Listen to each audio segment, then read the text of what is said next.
Podsmashers of the internet, and welcome to another episode of 8-bit Podsmash, where gaming goes to grab a beer. They're so full, the glasses, you know what I mean? Yeah. We are a weekly video game podcast, smashing together the ideas that you care about topically with video games. Yes, I am Penguin. I am Termite. Yeah, and we are where gaming goes to grab a beer, so we like to drink a beer with every episode, although, spoiler warning, not spoilers, I am going to be going back on keto next week, so it'll be back to liquor for Penguin. Back to the whiskey. Or maybe like hard seltzers or something. I don't know, we can switch it up. But for me, I'll be drinking not beer. You can still drink a beer, but I will be drinking not beer. Yes, tonight though we are drinking beer. This is my last beer for the year, not for the year, but for a while. Wow. It's a long. How long are you going to do this? And oh man, I just realized I have that $5 Strange Ways fill up that I need to do. Mm-hmm. Maybe I'll have like one more, but we'll see. We are drinking though. What are we drinking? We are drinking my birthday beer. Which is from your hometown. From my hometown, and was given to me by a friend of ours named... Some guy. Yeah. A guy named... Jacob Hall. Jacob Hall, so shout out to Jacob. I don't think he listens to this, but if he does... He is near and dear to our hearts. Yeah, he's a great guy. He's actually one of my few friends who, as far as I know, doesn't really play any games at all. Yep. So we bond over fantasy novels and beer. Yep. He's a big beer guy, so he's a cool dude. Anyways... so he got me a beer from Brothers Craft Brewing called Daylight Cravings, and it is here we go. This is about as craft beer as it gets. It is a maple bacon breakfast stout. Keep reading. With Blue Elk coffee. Yep. Yeah, it's about awesome. It's about but that's as crafty as you can get. As crafty as you can get. I love Brothers. It used to be called Three Brothers. Now it's just called Brothers. Because the third one left? I don't know.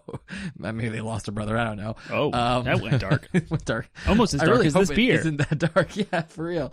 Anyways, they're out of Harrisonburg. I go around Thanksgiving time, they release a Russian Imperial Stout that's to die for called Resolute. So they only release it once a year, and it's always around Thanksgiving. So maybe you can pick me up a bottle. Yeah, I might have to. It's great, but this beer, not talking about a beer that's not out. We're talking about this beer, and it's great. It's yummy. It's maple bacon and coffee. I don't taste stout. the bacon though. I will say that. I don't really I get the coffee. I get the. It's a breakfast stout. It's probably more in the smell. Let me. If you get a little nose of bacon on there. No, I just get coffee. Oh, well. Maybe I just don't know what bacon smells like or tastes like. I don't know. Are you a man? Mm-hmm. Or are you a Muppet? I'm a Muppet of a man. I definitely get the maple, though. So I can totally get the maple. I just don't get that bacon. I don't really know where it is in there. But that's fine. It's still really good. It doesn't have a fun description, so we're not going to read anything. That's it. That's all there is. But you guys, totally, if you're ever in Harrisonburg... Go, or I don't know, maybe they distribute around Virginia. They do. You can buy it in stores. Yeah. Get yourself some Brothers. They don't make no junk. Beer. And they make a little bit of junk. Brooks Brothers doesn't make any junk. It was a reference to Parks and Rec. Okay. Tommy Haverford. Anyway. Anyways, so yeah, that's the beer we're drinking. What is going on in the world of games? What is going on in the world of games?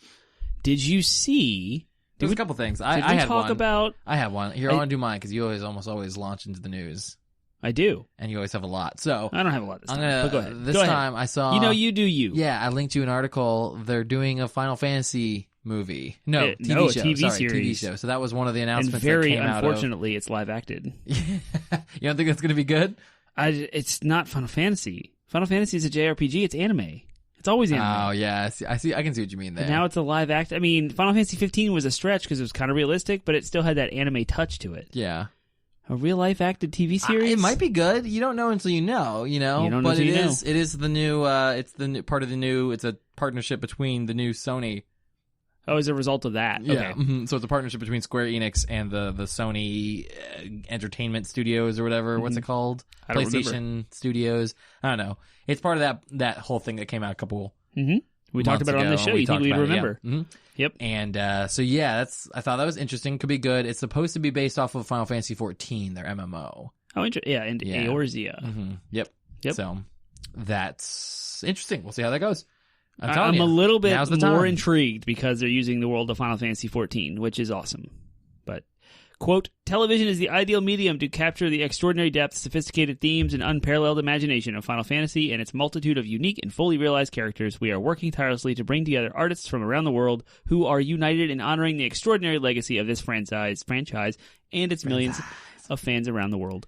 That is, I had heard they were bringing in elements. David F. Brown of Hivemind. I heard they were bringing in elements from all the games, but I don't know if that just means things like Chocobos and Moogles, or if it's like they're going to pull a Kingdom Hearts where they have like characters like Squall and Cloud like enter the world through portals. I don't know. Like I hope they don't. I hope they don't do that. I hope they don't either. There's the tropes that are Final Fantasy. They'll probably have. Like yeah, you they'll said, have a Chocobos Sid. and Cactars and stuff. A Sid will be there. Yeah. Hopefully a Biggs and Wedge reference should be sweet. Mm-hmm. But yeah, cool. That sounds meh, but all right. Well, it could be good. It's one of those things like the Uncharted movies, or any or the or even I guess Detective Pikachu is a proven thing, but Detective Pikachu so good. That's my point. It has the potential to be really good. It has the potential to be really bad. We've mostly seen out of video game films in the past has been bad, but all it takes is one good one to be good, I guess. A Black Swan. Yeah. The old Black Swan paradox. But I only had one news bit. Okay. One piece of news, and that is Bernie Sanders is back in the video game news again. Remember he tweeted about the game unions? He's now going to be a Twitch streamer. Regardless of where you fall in the whole political world, the fact that some presidential candidate has not used Twitch to leverage a base for voting across America, you don't have to travel. Yeah. You're just there. Yep. And you can all kinds you can of reach people. Everyone. I mean, people are going to log on to watch him play video games, period, and then discourse will happen. His ideas, he'll be able to talk about his ideas and platforms. Campaign strategy. It's genius. We have entered a new world in political campaigning that we've only been able to have for 3 elections at this point, and barely 3 elections, and that is social media elections. Like it's a new thing, and so Twitch falls under that category, and yeah, it's interesting. So you bet that Trump's going to have his like budget Twitch streaming. Oh, jeez. Like the. I am not going to comment.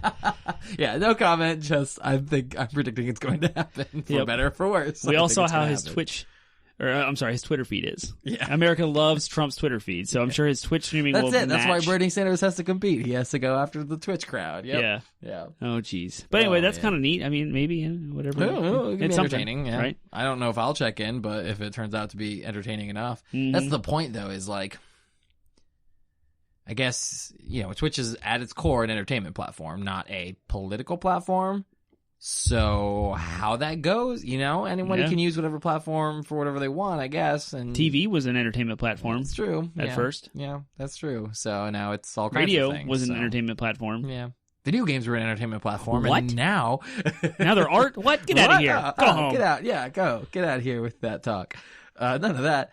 All right, well, if we are done with that, then we probably have a little bit of time for a quick... Where you blurred? We haven't updated you guys, our audience, in so long about what we've been playing. Yeah. When we talk about video games, we don't talk about what we're actually up to and what we're doing. What are you doing? What are you playing? I am revisiting Final Fantasy VII. Yes! It's been one of my long-time goals to beat the dang game properly and with my adult brain.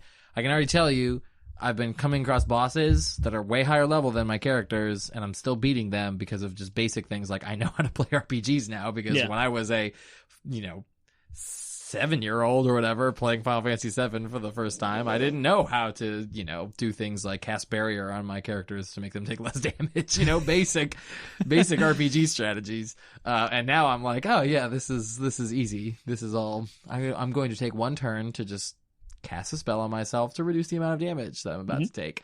And I'm pretty confident in my ability to beat Angelic Sephiroth pretty handily. We'll see when I get there. So this show's over. We're now going to talk about Final Fantasy VII. So tell me where you're at in the story. I'm just about to finish what would be normally Disc 1. So I'm just about to lose our good friend, whom I have been emotionally detaching myself from, so as to not get emotionally attached to. Again, for like the 8th time or however many times you've played through it. I don't know. Yeah, for real. So I tend to lean towards Tifa because of that. Although I've been reading, I've been following a walkthrough because I don't want to bash my head against trying to find items and run into. Yeah, I'm not gonna. I'm just gonna go through and pick all the stuff up. Are you trying to platinum it? I know. Well, it's on Steam, so I have it on Steam. That's right. So I'm playing it through PC. You don't have now that because I don't want cool trophy system. No, I don't want to. I don't care. I just want to beat the game. I just want to kill Angelic Sephiroth. I have a one singular goal in this case. Anyways, but I don't also have all those cool cheats. But that's fine because I kind of want to beat it proper as well. You know, the right pace. The not pace even the speed mode. Yeah, not even the speed mode. Ugh. I think I can speed up battle, but that's about it. Okay, like speed it up in regards to like make the turns go faster. But anyways, so typically my team is either Cloud, Red 13, Vincent, or Cloud, Red 13, Tifa. That's typically been my team, but as I've been reading this walkthrough, they keep mentioning the fact that like Tifa is kind of all around garbage, except for her limit breaks are awesome. Yeah, and then Red 13 is both Red 13 and Vincent are all around awesome, but terrible limit breaks. So I've been reading that the ideal team is to either use Cloud and then either Barrett or Yuffie and Sid. Yeah. So I think I might do. I don't like Barrett enough to use him, so I think I might do Cloud, Yuffie, Sid. But because of limit breaks, because at a certain point in the game, it doesn't matter. Every ability caps out at 9,999 damage. So it's a matter of how many times you can hit. Yes, multi hits. Yep. So that's what I think I'm gonna. At least want to have one stronger character, and then I might do Tifa Red 13. But those are my bays, you know? They're my bays. That's my bay team. I get you. Yeah. So, anyways, that's what I'm playing. I'm also working my way through. I've platinumed Borderlands 2. Yay! That's, like, again, another long-term goal. And then I'm planning on platinuming pre-sequel, but I'm also running out of Steam. Like, in the sense that I'm not... But you're playing that on PlayStation. I'm playing that one on PlayStation, but I'm not, like, into it. Like, I mean, I'm into it. I love the game, but I've been binging so much Borderlands after Borderlands 3 was announced that, like, I kind of went overboard. And so now I'm like, if I do play it, I'm kind of forcing myself to play it to go after trophies. But it's still a goal of mine to get the trophy before 3 comes out. So that'll happen. It just might not happen as fast as it did with 2. So I got you. That's what I've been doing. Oh, I also have Tales for the Borderlands on my list to get done as well because I want that story under my belt. That's only like 10 hours. Yeah. You don't even got to try. Yeah, I want that under my belt before 3 comes out. So those are my games. I don't know when the last time we updated you guys on what we were playing. So I'm going to just say that I finished Kingdom Hearts 3, platinumed that way back in February or March. And since then, I have platinumed Borderlands 1 on PS4. They ported that forward and did the whole Ultra HD pack and for the modern consoles. The Gaudi edition. It was so fun to play again. That game was it aged with the enhancements that they've done. I completely get how it feels like a 2007, 2008 game, or 2009, I think. It was 10. I don't even know. I believe it was 2009. I believe you were correct with your first. Yeah. 9 is when I feel more confident saying it. Anyway, it feels like that. It's got a lot of quality of life problems that games have erased since. Yeah. Like mini-map traversal and quest log tracking. UI, and UI, basic stuff that we just take for granted these days. So it definitely felt aged that way, but graphically and mechanically, it's solid. Like, still a great shooter, running through, picking up guns. It's exciting. The loot drop cycle loop was awesome. And so, fantastic. I had a blast. It was a very quick platinum. I don't know, like 20 hours, if that. So, I had a blast with that. Then I picked up Monster Hunter World. Oh, yep. And I've been playing that with some friends online, because that totally... I played Monster Hunter on the 3DS and hated it. It was not fun at all. It was super boring. And we may have talked about Monster Hunter on this show. I think so. Yeah, you don't have to go super in-depth, because we've been kind of playing it off and on together. We actually streamed it for a test stream at one point, but we didn't have any sound, so we had to delete it. Yep, audio was gone. So I picked up that. My wife and I are playing Overcooked. Yeah. Hilarious. I feel like that needs to be every premarital counseling or even relationship counseling needs to just leave them alone in a room with the doctor, like, looking through a double-sided mirror. Yeah, that was excellent. And just let them play Overcooked. What are the games you play when you need to do therapy with someone relational? What are games that strain relationships? I love it. Yeah. Oh, it's great. I'm yelling at my wife, and she's like, "I'm sorry," and she's yelling at me back, and like, it's my fault, and it's hilarious. We have a great time. That's funny. I am also playing pre-sequel with you and Borderlands 2 on the side. I'm trying to platinum the pre-sequel. Yeah. Are you not going to platinum 2? I will. I'll get there. But right now, I'm working 2 is going to be a lot easier like in hindsight now, because of the leveling, the boosts. Yeah, I know. It's going to be great. I'm so mad. The only character I got to take advantage of it on was the Commando.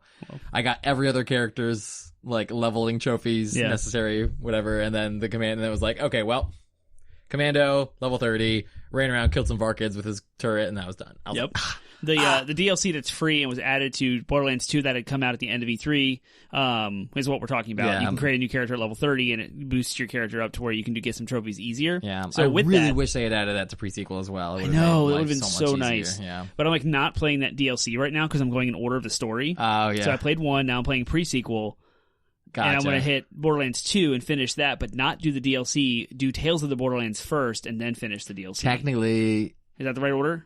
Pre-sequel is meant to be played after Borderlands 2. I know, I realize that story the narrative. in hindsight. Yeah. Mm-hmm. But it's fine. Well, that's fine. I picked up Final Fantasy 9, much like you did 7. Yeah, and I saw you. Yep. And I'm still very early in the game, but I'm trying to platinum that as well. Yeah, you said something. We were on voice communication. You said something like, "Gosh, Zidane is so stupid." He is. Oh my gosh! And I haven't played that game through since close to when it came out. Right. It's been years ago. That's why I appreciate Squall. Squall was the last Final Fantasy main character that I really identified with. I hated Zidane and I hated Titus so much. Yeah, it's like I have a respect for Titus that I probably won't have if I played 10 again. Yeah. I haven't played 10 since it came out. So, Zidane had a conversation with Vivi about girls. Vivi is clearly not in that realm at all. He's staring into a river on the first town you get to in Dali, and he's contemplating probably some existential crisis. Yeah. And then Zidane comes up and he's like, "Hey, you like girls? I'm all about girls. Yeah, I think about them all the time. Oh, you're not? Okay, bye." And walks off. I'm like, what are you doing? Yeah, that's ridiculous. Yeah, that's why I said, Zidane, you're so dumb. Why is all that so loud? I don't know. You're just really passionate. So I was. And then the last thing I played was What Remains of Edith Finch. And oh my gosh, I love these kinds of games. I played Firewatch. Super artsy. It's very artsy. My headphones went out. I can't hear myself. It's just like a walking simulator. So everybody's gone to the Rapture, Firewatch, now What Remains of Edith Finch. Fantastic game. I absolutely adore it. Please go through it. It's fast. I finished all 9 trophies in 2 hours. Yeah. Well, games we're playing right now are kind of our favorite things, but doing this podcast is our favorite thing. Doing this podcast is our favorite thing. Favorite Things is the first segment of our podcast where we just update you with what we're digging this week and what is our favorite thing. So I'll start by saying I just turned 30 this past weekend, and my favorite thing is my boy Termite here putting together and teaming up with my wife to put together an awesome birthday party. Basically, I'll give you the quick rundown. We met at Termite's house to play Smash for a few hours, and then we ended up pivoting into playing 4-player Gauntlet, which was awesome. Gauntlet and then your wife barged in with fresh hot donuts from Krispy Kreme Donuts. Which is, you guys have heard in recent episodes, is one of my favorite desserts. And then we went down to Richmond to Jack Brown's, which is one of my favorite restaurants, and got burgers and beers. And then we went to the Circuit Arcade, which is like a barcade in our area, which was a blast. So much fun. We posted some pictures up on Instagram. You can check it out there. So much fun. Termite showed off his DDR skills. It was great. It was fun. And then, then we came back and just played Munchkin at my house. So yeah, it was all the things I liked. Hold on. We didn't just decide to go back to play Munchkin. I had the rest of the day planned, right? This barcade is right in the middle of all of these breweries. All the good breweries. And I was like, okay, we're done with the arcades. Let's go explore the amazing beers of Richmond and all these breweries you may or may not have tried yet. Are you kidding me? I just turned 30. I'm old. I want to go back home. And go somewhere quiet. This is 5:30 and you're done. You're checked out. You're like, I'm done. I'm like, what? I had all this stuff planned. If we had not, I didn't know you had technically planned it. It sounded more like a loose, we can go wherever you want next. It was your birthday. Yeah. You didn't want to go. And I wanted to go back home and relax and play a quiet game. It's just because we had been, Jack Brown's is a restaurant. It's great. I love it, but it's loud. It's loud music, loud people talking, loud bar. Yeah. And then we went from that to a barcade, which is more loud people talking, loud people drinking, loud games. Beep, beep, beep, beep, beep, beep, beep. I was like, whoo, the circuit was ridiculously loud. My extroversion was being tested to the max at that point. I was like, I'm ready to, if we're going to go to more breweries, it was more loud, more people talking, more people screaming. I was like, I'm ready to go somewhere quiet and relax. And that's what we did. We went back to my house and played Munchkin. So I was very happy with it. I would still love to go to all those bars at some point, but at that point I was ready. Yes, rain check for sure. I will say, as a side favorite thing, because this says something that it competed with your amazing 30th birthday stuff. Yeah. I finally picked up the second half of Season 3 Attack on Titan, and they are finally, Like, that show is, like, been building up this, like, mystery and all these conflicts forever, for years. The show came out in 2012 or something like that. And it's 2019 now. They're only on the second half of season 3. Yeah. And they're finally getting to the payoff. And I'm like, yeah! It sounds like Game of Thrones. So good. Yeah, it's ridiculous. It's like the Game of Thrones of anime. So awesome. I can't recommend someone redo my 30th birthday. But I can recommend y'all go check out Attack on Titan because it's given me the feels, y'all. Nice. Yeah. So that's my favorite things. All right. That was a lot. Yeah. Happy birthday. Thank you. We had a blast. And if you hear us, if you're listening to us and you work at the Circuit Bar Arcade, or you were there that day and happened to see one of our business cards, please let us know. Yeah. And I'll get to where you can find us in just a minute. But first, tell me your favorite thing. So my favorite thing is my good friend of the show, Ryan, decided instead of throwing away his old GameCube game collection, that he would pass it off to me. And I am dearly and extremely and utterly grateful for what he gave me, because he was just passed it off as this nonchalant, oh, you probably own most of this, but I thought maybe you'd be interested. He added 5 new games to my collection that I was jonesing for and trying to track pricing and like wait for the perfect time to pounce on. And that includes one of the games I was really looking for was Paper Mario: Thousand Year Door, which is supposedly the best Paper Mario game in all of them. They haven't outmatched it yet. So I'm currently playing through the N64 version of Paper Mario. I should have added the What Do You Learn retro section, because I have a bunch of retro games I'm playing. That's one of them. And I'm dying to play this. So I'm like getting my son, who I play this with, he's 4 years old. I'm like, we need to play some Paper Mario so we can get through this N64 game so I can pick up the GameCube one. I'm so excited to play it. So that's my favorite thing, is old retro GameCube games. What were the games? They were Pikmin 1, Pikmin 2, Pokemon Coliseum, Pokemon XD, and Paper Mario. And Gauntlet Dark Legacy. And Gauntlet Dark Legacy, which we played on your birthday with Ryan. Yep. So 6 games. I don't know how to count. It comes around. Yep. All of it. So excited. And Pokemon, I'm dying to play those, because that was like the console Pokemon game that never had happened until then. Yep. 3D Pokemon. It was oh, look at the 3D Pokemon fighting in a 3D world. Which Pokemon Stadium did, but that wasn't like an action-adventure RPG like XD was. Yeah. All right, cool. That's favorite things. Now we can move on to our next segment, which is DLC. Downloadable content. Yeah, downloadable content is a conversation about video games that you probably would normally never have. So it's something that we just came up with on the spot. And is usually kind of weird, but sometimes has something to do with our topic. We did not announce our topic today. We're talking about nostalgia. We had already had a conversation a long time ago about nostalgia. So what's different about this one? Well, we're talking about how nostalgia is monetized today. So it's much more of not so much nostalgia versus, I don't even remember what our conversation was last time we talked about nostalgia. This one's more about like nostalgia as a business practice. With all the remakes and remasters we're seeing, we're finally going to talk about it. Yeah. And so you could also, one could argue you could label this episode like the differences between remakes, reboots, and remasters. Because we're going to get all into that. Yep. So since we're talking about nostalgia, I wanted to talk about how for DLC, so many things have been mined like for nostalgia money, have been like, it's like cashed in for nostalgia money. Like they've remade so many things. So I want to talk about, and this doesn't have to be a video game IP. This can be just any intellectual property altogether. What is an IP that should never have been mined for nostalgia? Oh. What's something that has been brought back that's like, you shouldn't have even touched this. Like, should have just let it be. Let it be. I'll start my example. It's not video game related. Yeah. Well, I guess it could tangentially be. Okay. I don't think they ever should have tried to mine the Terminator franchise.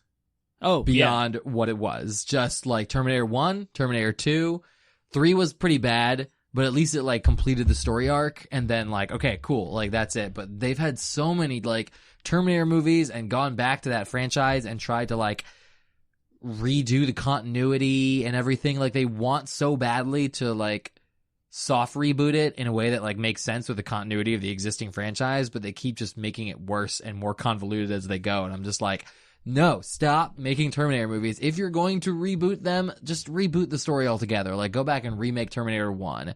Like, because you're ruining it now. You're just making it worse by doing everything else. And honestly, just, if that's what you have to do, do it. But honestly, just leave it alone. Like, let Terminator 1 be a great movie. And it honestly goes to a lot of, like, those 80s.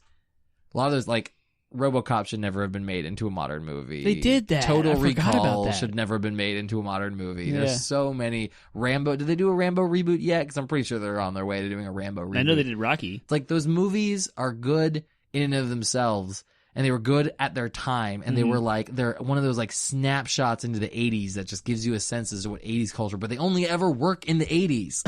Like, stop trying to remake them. Ooh, that's alluding to our future conversation into our topic. Yeah. I like it. So that's, yes, I think those are some. So do you have any ideas now? I totally had planned this incorrectly. And thought, because I saw your notes and I saw what you were going to ask, and so it gave me time to think, but I read it without the word never.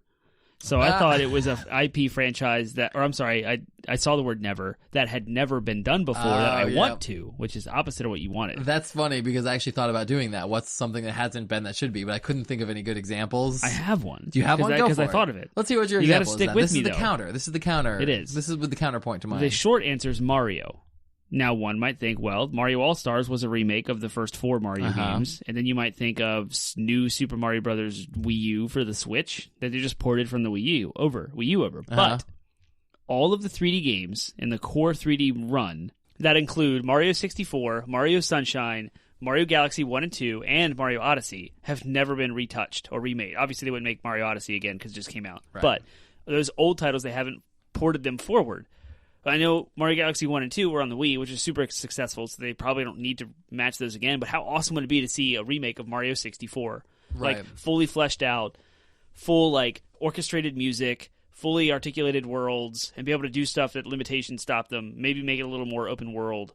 Like, it would be amazing. I get that. You're talking about rebooting the exact game. Yeah. Although, to be fair, they have still taken Mario as an IP and mined the crap out of it for nostalgia. Oh, yeah. So, right. I guess it's all... There's never been, a Mario remake. Yeah. No, I see what you mean. Even a Mario 1. Right. Remade Mario 1, put in 3D. But we'll get into all that kind of thing with our actual topic. Is there any that you can think of that you think never should have been brought back or never should have been mined for nostalgia? Like, that was a clear cash grab for nostalgia purposes, and it doesn't have to be a game. The only thing I can think of, maybe because it's fresh on my mind, it was that bad Contra reveal at E3. Yeah. I'm like, go put that away. Oh, and Commander Keen too. Oh yeah. Oh my god, seriously, you're just trying to That's a mobile game. What's so that's a game? Even worse. Yeah. That's more egregious. Yeah. What's an IP that we can just slap on something to sell? Our crappy mobile game. And didn't Ubisoft show off Sam Fisher from Splinter Cell in some mobile game? I don't know. In their E3 press conference? Yeah. I was just bad.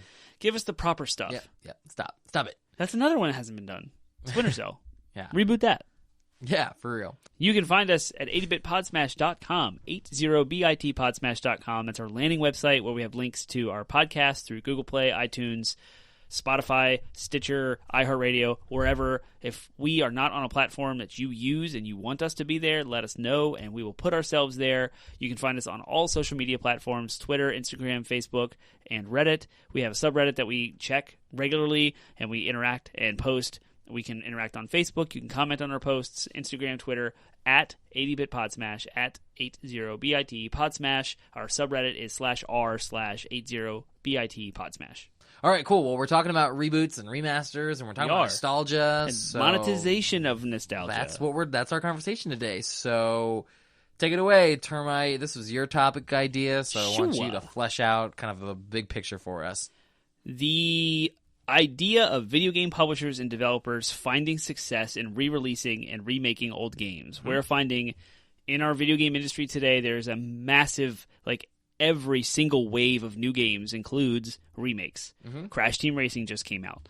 Spyro, Ignited Trilogy just came out. The Crash Bandicoot Insane Trilogy came out. Medieval's on the way. Yep. Those are just the easy ones. Then you have Resident Evil 2 Remake, which is a big hit, super successful. And then we had Link's Awakening is on the cusp of coming out. Final Fantasy VII Remake. And these are huge, big AAA titles that are being talked about regularly. Now, generally, remakes or remasters, if you will, are kind of just kind of pushed out there and not really talked about. So we've had the Onimusha re-release on the PS4 modern consoles. We had the Dark Souls up-res versions released on the Switch. Yeah, so let's anyway, there's a ton before we get too far into this, let's go ahead because you're throwing around terms that seem to be pretty controversial in the industry in regards to like their usage. Yep. So let's go ahead and for us define, because we can't speak for the entire industry, but we can speak for our podcast, and we can say, what do we mean when we use the term remake, reboot, remaster, and let's throw a re-release in there as well, because we'll probably come up. So what do we mean when we use those rewords? Remake is like Resident Evil 2. They took a story and an IP, Resident Evil 2. Recognizable characters, recognizable worlds. And they took its core concepts, characters and worlds, and then they've reconstructed something entirely new. Like an entirely new game. New mechanics, new engine, new items in some case. Like Shadow of Colossus is another example of this. That's pretty recent. Yep. And then the Crash Bandicoot and Spyro games. Are they both remakes entirely? Those are entirely remakes. They are clones of the original, but they're built from the ground up with an entirely different graphics engine. I would argue. I would argue a little. Oh, okay, I can see that, but you see, that's where we get a little murky, because I think of like Ratchet and Clank, the new Ratchet and Clank. That's a reboot. Is it a reboot or it's is a it retelling a remake of the first game? But that's what Resident Evil 2 is as well, and that's what Final Fantasy 7 is. They're retellings. So I would argue that the Spyro. So this is why we need to have this conversation, because I would argue that at the philosophical core, even though they're using new engines, philosophically speaking, Spyro and Crash Bandicoot are remasters. At the end of the day, they're still just remasters. Okay. They're taking the exact same game, the exact same level design, the exact same items, the exact same character designs, and they're just making them prettier. Yeah. Using a new engine, yes, but still just making them prettier. Making them work better. And changing the controls to be a little bit more modern. Exactly. Fixing some glitches. Exactly. Yep, exactly. Just making it better. Whereas like an up-res would be like taking the same game and just adding textures to it. That's so like kind of like what Borderlands 2 did. Yeah. Whereas a remake is what you were describing with Resident Evil 2 and Final Fantasy 7, where they are taking like recognizable characters, recognizable world, recognizable story, and they're making an entirely new game out of it. There's not a one-to-one comparison. Exactly. Yeah, you can't be like, this is this level, and this is you solve this puzzle this exact way. So that would be my difference. Whereas a reboot, you could argue, is God of War. Yeah, God of War is kind of like, that would be a reboot. I see a lot of reboots in like. I would argue that like the new Spider-Man game is a reboot, where it's like, yeah, because it's like it's taking the same recognizable franchise but making a whole new story out of it with a new continuity, new characters. There's like a million Spider-Man games. Yeah, exactly. Most of them are based off of, and that's why superhero games, especially ones that are based off of movies, tend to be rife with like reboot potential, because they're going to get rebooted. The movies are. Yeah, the movies are going to get rebooted a million times, and then they're going to make new games off of them. That's why Spider-Man's such a good example of like what I would say is a proper reboot, because it's like taking a continuity and being like, we're making a whole new one. Avengers is another great example. It's like, even though there's not a previously existing game, they're still taking that IP and they're like, we're going to do our own thing with it. That's kind of what I think of as a reboot. There's also soft reboots, which are like Mortal Kombat has soft rebooted a million times with its sequels, where it's like we're going back and doing this continuity over and over again. But it's like a whole new game. It's not but God of War's a reboot, right? Kind of. It's a soft. No, I would consider it more of a sequel, just because it does. It's like it's following a train. It's following a trail. Mechanic wise, it's a reboot. It's entirely different. Yeah, mechanically it's a reboot. But story wise, and you can jump in on the fourth one. I can see that. Yeah, as a new person. Yeah, I can see your argument. Start. Yeah, I can see your argument with that. And they straight up just titled it the same exact. It's God of War. It's not God of War 4. It's God of War, which is the same title as the PS1. Yeah. PS1, PS2 entry. PS2. There's no PS1 God of War. Yeah. So, anyways, yeah. So, yeah, I can see that you make a compelling argument. So, reboot, remaster, re-release. I hope we've laid out some decent definitions, because I think that's what we're going to go. What would you consider the Final Fantasy 7, 9, and 8 refreshes? I would say those are remasters, essentially. Or the up-res. Yeah, or up-res, yeah. Me too. Okay. Yeah. Cool. Or even, that might be a good one for re-release. You know what I mean? Like, it's re-released, but with modern stuff. Because that's kind of what Dark Souls was. Right, they got rid of the disc thing. I don't have to change discs to go into Final Fantasy 7, so that's kind of a re-release. Okay. But yeah, I would say somewhere between a remaster and a re-release, somewhere in there. Yeah, and that's what's frustrating, is because there's absolutely no, it's not like the ESA enforces, these naming conventions. Right. There is no, naming convention, so everything can be. Hence why we had to iron that out. Even amongst ourselves, we had a different idea of it. And it has to. So different developers, imagine that on a huge scale between different developers, and one person's going to name their thing a remaster, and one person's going to name it a re-release, and one person's going to name it a remake, and they may be entirely different things. Yep. You know, so I almost think that like they're going to need to settle on something soon. I think remake tends to be what we've kind of landed on in regards to the phenomenon that we're talking about, where they're making completely different games. But, you know, crazy. So, all right, we got that out of the way. Yes. So the overall topic tonight is to look at the evidence of all of this, all of these different remasters, remakes, reboots, and maybe explore why this is becoming a trend more so now than it has, if it even is. Maybe it's always been this way, we didn't know. Yeah. So we're going to try to learn that tonight as we discuss back and forth. Now, I found an article that really lays out the groundwork for our conversation. Now, this is on a website I've never heard of called Cultured Vultures, and it's written by a guy named Jordan Ashley. And I don't know these. I was Googling some research about remasters lately, and this article popped up, and I skimmed it. It's pretty short, and I'm going to read some stuff from it because he speaks exactly what I was trying to speak. Yeah. And it's like, well, I'll just cite this guy because I'm going to take it from him anyway. I'm just kidding. So, there's no shortage of fantastic new games out there to play. But what if you don't want something new? What if you want to wallow around in nostalgic memories of games you've played before? Thankfully, developers like to cash in on past glories as much as you love to relive your childhood. So there are always plenty of video game remakes available. Video game remakes are increasingly common, and there's one reason for it. They sell. A good remake does a lot more than splash a fresh coat of paint on an old game. They add features, smooth round and original edges, and hopefully improve upon the original. Yeah, he used original twice there. That's his words, not mine. The entries you find on this list redo the previous work to a high quality, producing a new game that is considerably more beautiful, smoother, but still maintains the feeling that made the original so special. So he touched on a couple of things. They make money. We want to go back and be nostalgic. We want to relive the games again today as if they were in our memories, which is not the same if you go back to the original game. It looks horrible. It plays horrible. It's old. Right. And it gets weird. Like, that's what I'm finding with Final Fantasy VII. As I'm playing through it, the original again, I'm like, man, some of this dialogue choice is just odd. I think you found the same with Final Fantasy IX, where you're like, what? Yeah. Why is this consistent with happening? The characters? What's going on? Yeah, exactly. And, of course, Resident Evil 2 is the most recent success that's touted as a AAA experience. I'm not reading anymore. I'm talking. And so that's kind of like, and now we're talking about the biggest show at E3 was arguably Final Fantasy VII Remake, if not for Cyberpunk and Keanu Reeves. And so we're still seeing this conversation being brought up again. It's like, here's another remaster. Here's another remake. Here's another port. Here's another everything. But why are we doing this? Do you find yourself gravitating to a remake that you're surprised you cared about? Honestly, Resident Evil 2 was such a surprise for me. I have a passing appreciation for Resident Evil as a franchise. And yeah, Resident Evil 2 was the only one that I ever really had any exposure to as a kid that I actually kind of cared about. But even so, it wasn't like I kept up with the franchise. It wasn't like I was jonesing for the next Resident Evil, but it looked like a fun game to play. I saw the gameplay and I was like, yeah, this is something I think I could enjoy. And I did. I enjoyed the crap out of it. And like, again, there were just little nuggets of like, nostalgia in there. Because again, it wasn't like Resident Evil 2 was a game I revisit every year. Right. And it's not Ocarina of Time or anything like that, or Final Fantasy. It's like, it's this game that I used to play and I have so that almost makes it, there's this weird, I kind of feel like, this is relevant to bring up. There's this weird scientific thing that they've discovered where like the way that memory works is memories are actually stronger and more accurately vivid if you don't recall them often.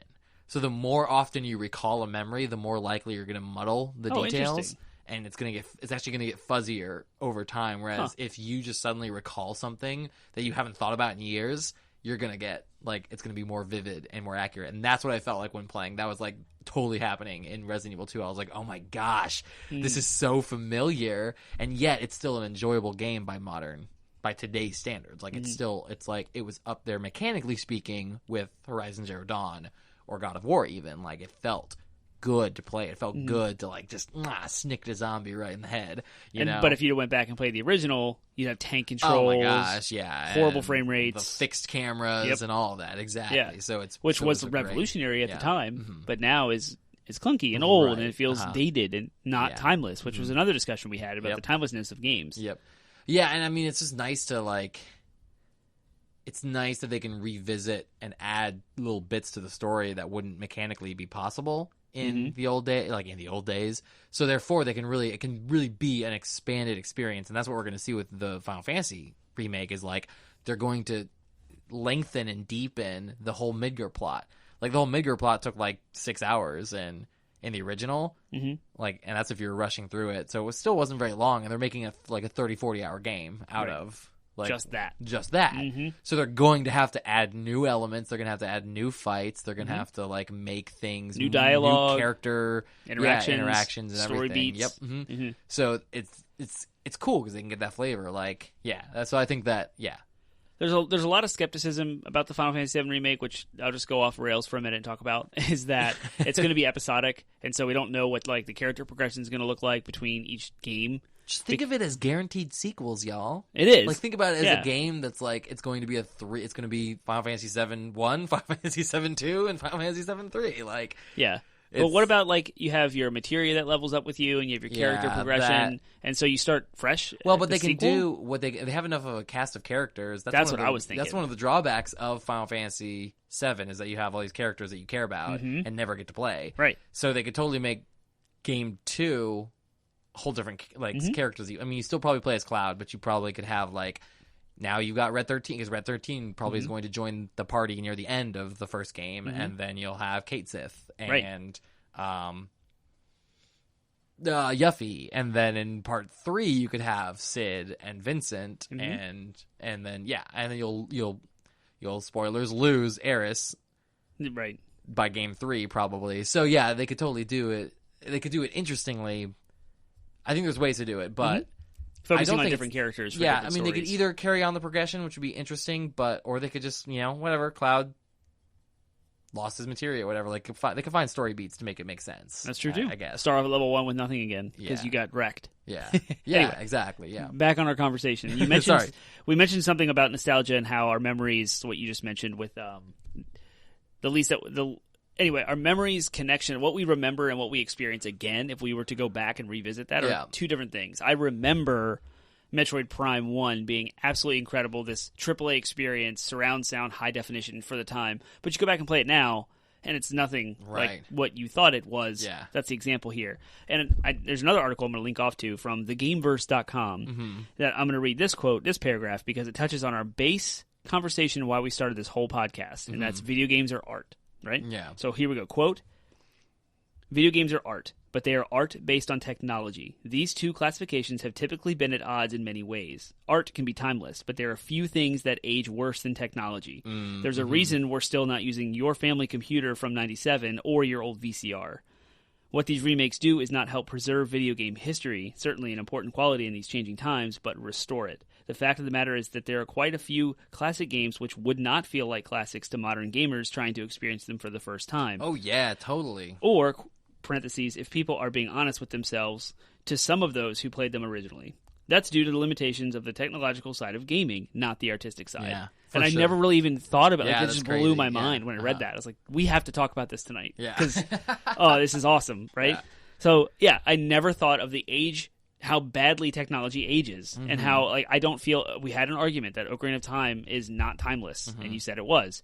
And I was speaking from technology. Right. The mechanics are clunky. There's clipping. The Z targeting was great. I was talking from and you were talking about from the art and story side, which is totally timeless. Yeah, that's nuts. And when those things come together, there are certain retro games that are timeless, and that's like Mario 3, for example, which has both. But I never had that dichotomy of technology versus art. Yeah. So we talked a lot about kind of the redeemable qualities of we talked a lot about hey, it's great that we can kind of preserve history. We talked about how it's these games actually are fun to play. But let's talk about, the root of our conversation is monetization. We have the word monetization there. So let's talk about money. Why money? Yeah, why do these developers, what's in it for the developers? Gamers seem to be getting a lot out of it, but what do developers get? Developers get money. Yeah, I mean every decision, if every decision, that this is entertainment we're talking about. It's an industry, it makes money. So, yes, developers may have a passion for their project and they make great wonderful things as a result of that. But at the end of the day, God of War only got greenlit because it was going to make money. And oh, this is an existing franchise that speaks to PlayStation. Yep, let's do it. Yep, exactly. Done. So next. Yep. So why continue to pump out remakes and remasters? Money. And I have some statistics from the NPD, which is, I don't know what it stands for, but every month there's numbers released that show you the top 10 selling video games across every platform and digitally and whatnot. So back in May 2019, Crash Bandicoot Insane Trilogy was at number 2 in the top-selling third-party Switch games. Wow. In the United States, physical and digital. Yeah. So you look at that, it beat out everything. It was second place, and I don't know what was first place, but that's just showing you a remake that came out when? Last year? I got it for my birthday in July last summer, almost a year ago. It's number 2 on the Switch's list. And that's not even like a, again, remake by the standards we said before. That's more like a remaster where, they cleaned up the engine and everything, but it's still beat for beat the same exact game. Mm-hmm. And then back in January, so we had Smash Bros. Ultimate, which came out in December, and we had Kingdom Hearts 3, which came out in January. Those were the 2 big titles. Resident Evil 2, right there in the mix, the remake. Mm-hmm. And that was number 2 in the top 20 software for January 2019. So you see in the top 5, you have Kingdom Hearts 3, which is a new entry in an IP. Resident Evil 2 is second place. Then you had the new Super Mario Bros. U Deluxe port, and you had Call of Duty Black Ops 4 and Super Smash Bros. Ultimate. Mm-hmm. Not a so single... sitting in there amongst that is Resident Evil 2. Yep. Like, that's a remake, that's a remaster. I'm sorry, whatever, what do you call it? Remake. They called it remake, so yes. Also, all things considered, not a single one of those games is a new IP. I don't know if a new IP came out around that time. Would that be, it was January 2019? This is for February, or for January, sorry. Yeah, I mean, Anthem, Days Gone. Anthem was February, Days Gone was April. This is January. It's literally just January? It's not Q1? Oh, okay. Correct. Sorry. Yeah, this is just January. My bad. Yeah. So it's like right after the Christmas season. Yeah. So January is usually like whatever was hot for the holidays was hot in January. Gotcha, and Resident Evil 2 and Kingdom Hearts 3 beat those because they're new. Yeah. But just the fact that Resident Evil 2 is a remake and it's on the top 5 is showing you that this is the trend that these remasters and remakes are selling, and they're very lucrative. That's why I put those stats in there for us, because that's why they continue to pump out. I also wanted to address this idea, is the easy up-res. I quote easy because let's say Darksiders Definitive Edition, right? Like those things. And we had the Onimusha one was the most recent. I keep bringing that up, but you're right. So Darksiders had a remaster. Those are easy ways to kind of test the waters to see. The reason we have Crash Team Racing is because of the success of the Insane Trilogy, right? Yep. And so that's another reason to do remakes, is to kind of test the waters to see how much does this franchise still live? How does it still speak to our audience today? And if it does well, then they know they can do a full new entry or a full remake. Yeah, I'm dying to get to our last question, but let's go on. Well, what do you perceive to be the downsides of this trend? What do you perceive to be what could negatively impact the industry by continuing to kind of mine and make money off of these reboots and remasters? We talked about the kind of pros about preserving history and also making money, but what do you think? What do you think are some of the negatives? The negative aspect is the preserving history that you mentioned. It's not a con. It's not a pro. It's a con. It's a con. Okay. Because there's actually a discussion in the industry now about piracy, which we have an episode about, that talks, some of the motivations for piracy are that they want to preserve gaming in its natural state. Yeah. When a game is released in this year on this platform with these limitations, they want to preserve that exact experience. In some regards, it's and so remasters and remakes and reboots, the negative side is they don't do that. Right. They actually overwrite them essentially. Because if you're actually talking about history, you actually that's where you have to say, okay, well, if gaming has a history, if gaming has a past, then you have to preserve all of the clunkiness. You have to preserve the limits of the technology that you were talking about. Those technological limitations are part of what made those games. Exactly. And in some regards, part of what gave them their charm in the first place. So, for example, Final Fantasy VII, for all of its weirdness, is still a classic and still timeless, because of some of its faults, because of some of its all right, Kate Sith's a walking robot Mog with a robot cat on its shoulders. It's charming still, and I actually have to wonder how much of that are they going to lean into in the remake. Maybe they lean into it entirely, but nevertheless, you still can't they're going to make it more pretty looking and more sensical as opposed to the original, where he rocks back and forth and spits out. Yeah. It spits out fortunes. Like, they're not going to be able to recreate that in its entirety. Yeah. And I'm going to read an article, a paragraph from an article from Metro Entertainment, which is a UK website. And this is totally an opinion piece. It's not like actual news. Sure. But all masterpieces have flaws. Would you remaster Da Vinci's Mona Lisa painting to bring it up to date and use current technology? Slightly change the colors and make the trees in the background a bit more defined, iron out some of the perceived flaws? Of course not. Games, in my opinion, are no different. Take Shadow of the Colossus on the PlayStation 2. It's a masterpiece with flaws. There's no doubt the controls and the movement of Wander are clunky. The Wander I remember, though, bears no resemblance to the PS4 game, and that I don't remember collectible coins being in the original. So, that's exactly what he's touching out of those aspects of art that you are overwriting. You're washing out completely with new stuff because you're negating the original piece by coming out with something, quote, better. Yep. The other negative consequence this touches on for me that I will always see in this conversation, and I will always see it's a huge problem, not just in the video game industry, but in the entertainment industry in its entirety, and that is the lack of new IPs. Yeah. Every developer that spends time rebooting, remaking, remastering, re-releasing anything, any game is time they're not spending investing in new IPs, new intellectual properties. What about pre-sequels and sequels and trilogies? All of that, too. Yeah. Right. You lump that all together. We continue these franchises, again, because the primary motivation is money. They're out to make money. I understand it. But at the same time, it's hurting the artistry of games. It's really, truly, because the best game is the best game that you'll ever play is the game that you haven't played yet. If that makes sense. Yeah. Or at least every game that you haven't played yet has the potential to be the best. And yes, it's fun and it's comfortable to be able to trust in a franchise and be able to say, okay, I know what to expect from this Pokemon game. But all of that stifles, again, if there your expectations of a Pokemon game stifle what a Pokemon game could be, and they're always going to be, half their design decisions for any game are going to be, well, what's going to please the fans of this franchise, as opposed to what's the best possible game we can make, right? And we're going to make that game because we're not bound or constricted or by any. We're not beholden to anything. That's why Horizon Zero Dawn was such a great. I wonder. That's why we still talk about it, is because it was this brand new IP and it had there was no, we have to make this game like this, and so they got to make a game about a, savage primitive warrior lady shooting robots with a bow and arrow. Oh, it was awesome. And it was great. And it was totally wonderful. Open world and new tactical battle combat system. It was awesome. Yeah. I wonder if that is part of. So we know that money drives the need or the demand to make games that have already existed. Right. But PlayStation's playing the game of new IP, making money. Oh, Nintendo's. There's still a lot of people who are making new IPs out there. Nintendo maybe not so much, but Platinum. Like Microsoft. No, yeah, I know that. But I'm talking about from the first parties. Sure. Okay. So the third party people, they come out with a new IP. It goes everywhere. So you can play it on Xbox, PS4, and all that stuff. Not always, but yeah, I know. But those are third party ideas.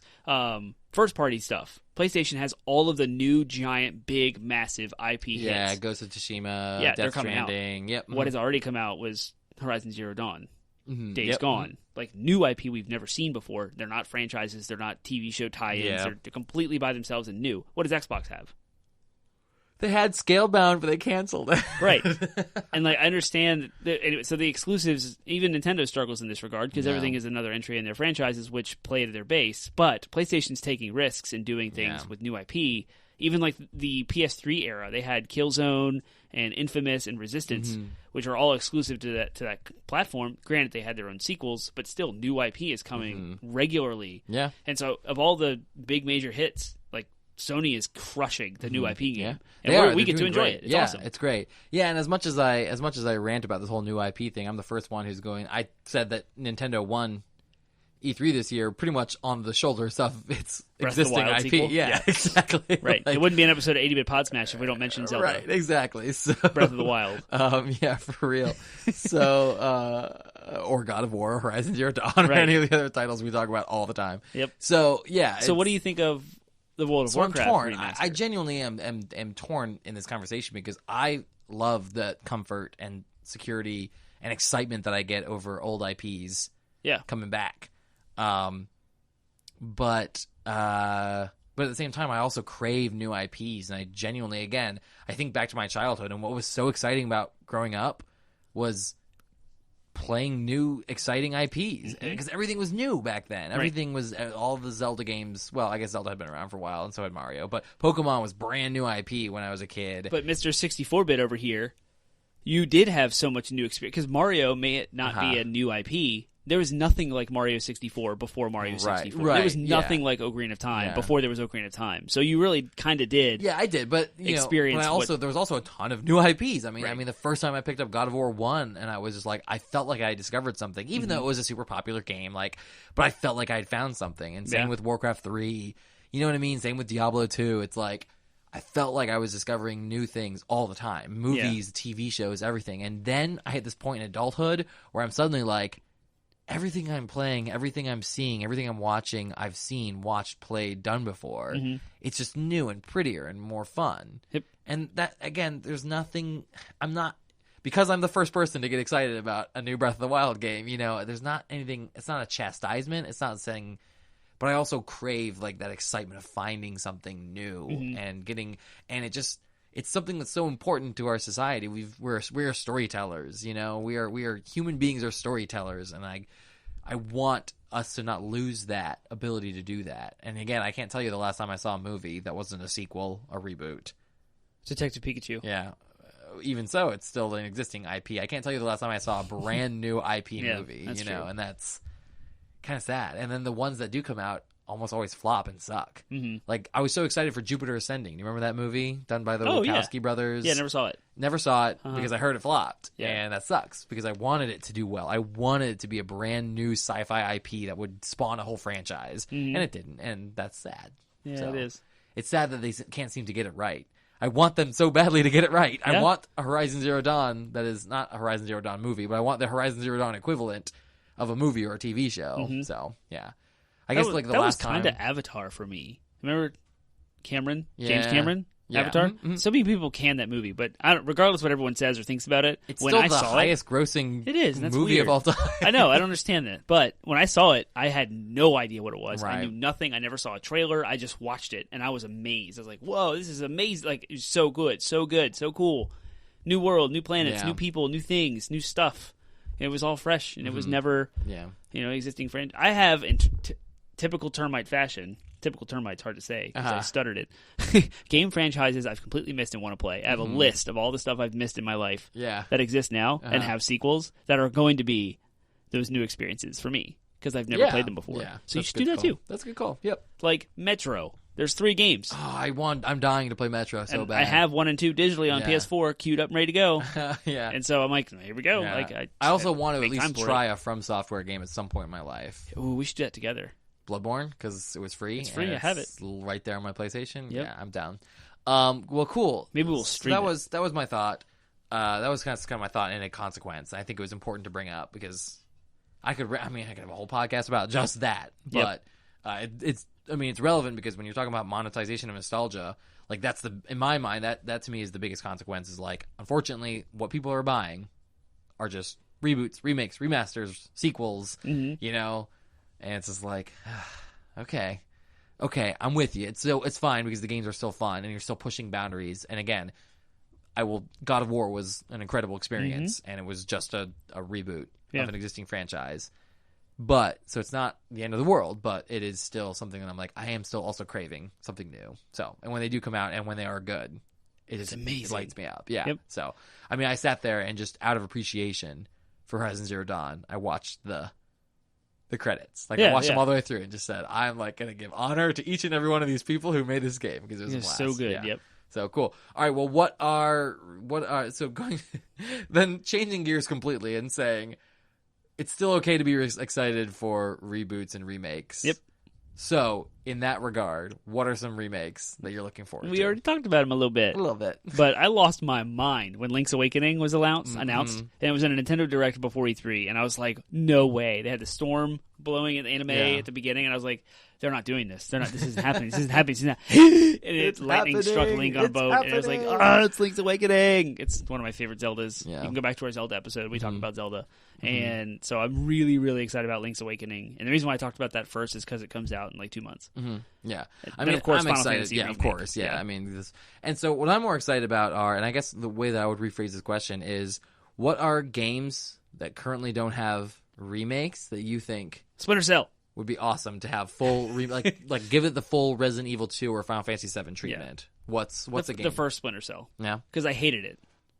I hated it. It was just But you wanted to love it. But I wanted to love it so bad. I tried it several times and its sequels on the original Xbox, and I was just not impressed. I didn't understand. Of course, it's a Tom Clancy game, which you kind of chagrined during our E3 coverage. You just like roll your eyes at another Tom Clancy game, which I understand. But it would be really cool to see that remastered, rebooted, done completely different. I'm using all the wrong terms that we talked about earlier, but I would love that. I'd be great. Yeah, I'd be excited about that. I mean, for me, the standard now is if we're gonna re-release games of any kind, I want them to rebuild it from the ground up. Like I want you to make a new game, but with the same familiar world and stories and characters.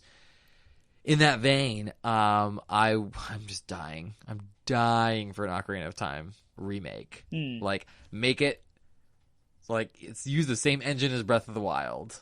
And the same art style, or like somewhere between the Ocarina of Time, somewhere between the Twilight Princess and Breath of the Wild. What if you got the tech demo for the GameCube? No, I want the 2019 tech demo. Well, yeah, I know that. Yeah. But remember how awesome that was? Yeah. It showed him fighting Ganondorf. Yeah, I want them to just remake that game from the ground up, clean up the story. Oh, there was the Wii U tech demo against the spider. Do you remember that? Yeah. Oh my gosh. Yeah, I just want them to do. So I want them to do that. I want it to be again like clean up, make the story a little bit darker, make it a little bit more intense, narrow in on some of the story beats, expand and make add more story where it makes sense to, and just make it. I would just love for them to remake that game from the ground up as more of an action puzzle title, which is what Zelda games kind of are. Yeah. But make it just, a little bit more intense, kind of like Breath of the Wild is, but make it a little bit darker, like what the new Breath of the Wild looks like. Yeah, I would love for them to revisit Zelda as a game to remake from the ground up. Yeah. I would also love, so you asked me about my feelings about the World of Warcraft. Classic edition. The classic. Yeah, I mean, and it's... Whatever they call it. It's hard to... Yeah, I mean, Classic Edition is the best description of it because, it's hard to call it a remaster because they're not actually, if anything, they're downgrading the graphics. I wanted to bring it up because it's the first time the industry has done this. They're going really back, captured exactly all of it, all of its faults. And it's unique because MMOs change constantly. Games as a service is becoming more of a norm in the gaming industry, and those games change and evolve constantly. And there never is a chalk line that you can go back to and revisit ever. Yeah. Because it's online all the time. So the servers change, you're done. Yeah. You can't go back to Destiny 1 and experience it like you did on launch night ever. Yeah, I think that. So on the one hand, World of Warcraft, it's cool that they're kind of really trying to capture this piece of history. Right. On the other hand, quality of life. There's that game. The potential of that game. If they could turn back time without turning back time. I don't know what I'm trying to say. What I'm trying to say is the core of World of Warcraft is community-driven RPG where. Get rid of all the gamification of World of Warcraft. Get rid of all the grindy mobile game mechanics that they've added to the game. Just go back to forming guilds and being rooted in a community, but add some of those quality of life improvements like quest tracking and there's so many to count. I can't even. Sometimes I'm I don't even remember what was added to what game. Still get rid of the looking for dungeon, looking for group. Make it so that you still have to community. Keep the RPG elements in play. So you kind of want to cherry pick. Yeah, I want to. I really want to cherry pick. Take this grindy, stupid crap out of there, but keep this grindy, stupid crap in there because it keeps the flavor of the game. I would love to I would have loved if they had spent their time curating the experience, picking out what made the experience good, but adding enough quality of life in there that the game's not going to be miserable to play and miserable level. So Yeah, that would be... Experience the misery all over again. Yeah, exactly. So that's what it's going to be, is World of Warcraft Experience the Misery. Like, that's what it seems like they're trying to push. Yeah. And maybe there's something for that. So that's why I'm saying, like, on the one hand, that's good. Like, keep that as a thing, as, like, a thing you can go back and experience. But at the same time, if they actually wanted the game to succeed, I feel like there's some quality of life stuff they could go in there. And even the graphics. Like, I would love to play World of Warcraft Classic with modern World of Warcraft character models and graphics. Yeah, that'd be cool too. Like with the view distance, the character models looking the way they do, like that would be awesome. Because you talk about monetization and success, you get to play vanilla WoW or whatever you want to call that for free with any subscription. Right. So they're kind of tied together where you get subscribed to the new, you buy the new content, you get this new patch that comes out, they drive and publish PR, market the new stuff, and then you get to play the vanilla WoW for free. That's awesome. That's an extra. I feel like I'm getting more for my money. But also in the same vein, you have someone who has never played any WoW expansions before, who are very interested in vanilla WoW, jump in. Now you have, with that same subscription money, have access to everything World of Warcraft, except for maybe the newest expansion, the Heroes for Azeroth. The Battle for Azeroth. I can't even remember them. Battle for Azeroth. I think you still have to buy that expansion. Right. And so that now you're drawing in people who are nostalgic who want to buy new content, and you're hooking them and keeping them subscribing to your stuff. So that's their monetization strategy. Sure. I truly it's the only think, way they'd be able to afford that. I truly think they're doing it as a way to figure out future direction for World of Warcraft. I think what they're saying is, like, how many people are actually going to like Classic WoW, and then look at that and say, well, what are some systems from Classic WoW that we can start to bring back in? You know what I mean? Like, how can we scale back some of the design? They've even said recently, they said, we took class pruning too far. We pulled too many abilities from the classes and made them all feel so homogenous, and that was a mistake. And I do truly think that they're going to, like, they're saying, like, if we could turn back the time and see what was successful in Classic WoW, and then add those concepts in some way, shape, or form to our future ads or our future kind of pump the brakes a little bit on the progress. Yeah, okay. Yeah. I think that might be part of their strategy as well. I might be wrong, but that to me makes sense. Like, oh, hey, we're gonna have a whole player base of people that are gonna go back and play this game, and many of them are gonna like it. And if we can pull their feedback correctly and see how we can use that to improve modern retail WoW, we might get those players back in modern retail WoW, which is what they want. They want us in modern retail WoW, which is why they're giving us the subscription to Classic WoW for free. Yep. So yeah. Gosh, there's, in regards to future, what I would love to see be remade. There's probably a list, and it'll randomly be popped up and be like, after this topic, over the next several podcast episodes, I'll be like, that game I used to play, I'd love to see that be, or like, I'd love to see that get the Resident Evil treatment. Yeah, that's a possible thing that's going to keep popping up. So I think we can probably end there. Do you have any additional things that you'd want to see? Banjo-Kazooie's in Smash, right? So I'd love to see a remaster, reskinning of Banjo-Kazooie. Or even just a new game, a new Banjo Banjo game. 3. Banjo 3. We talked about that. That'd be great. Yeah. That was rumored for a long time. Wait, what was it? Banjo Woodblocky? Yeah. It does look like a woodblock, doesn't he? Well, that's what we talked about in the episode. I just edited it so it's fresh in my mind. Oh, but nice. that was our DLC. He's announcing his new partner, Banjo Woodblocky. Oh yeah, that's right. Good pull. I forgot about that already. That's funny. I literally just edited it this afternoon, so it's very fresh in my mind. Yeah. Yep. Cool. All right. Well, that's our conversation. So tell us what you think about this whole. And if you're just confused, what do you mean? Remake, reboot, remaster, re-release? If there's any of those terms you're confused about, we'll try our best to clear up our thoughts on them in a Reddit post or something. So, yeah. We don't know what we're talking about next week, do we? We have to have a business meeting. So we're going to get to that so that we know what we're going to talk to you about next week. So it'll be a surprise when you hear about it from us next week. But until then, see you next week.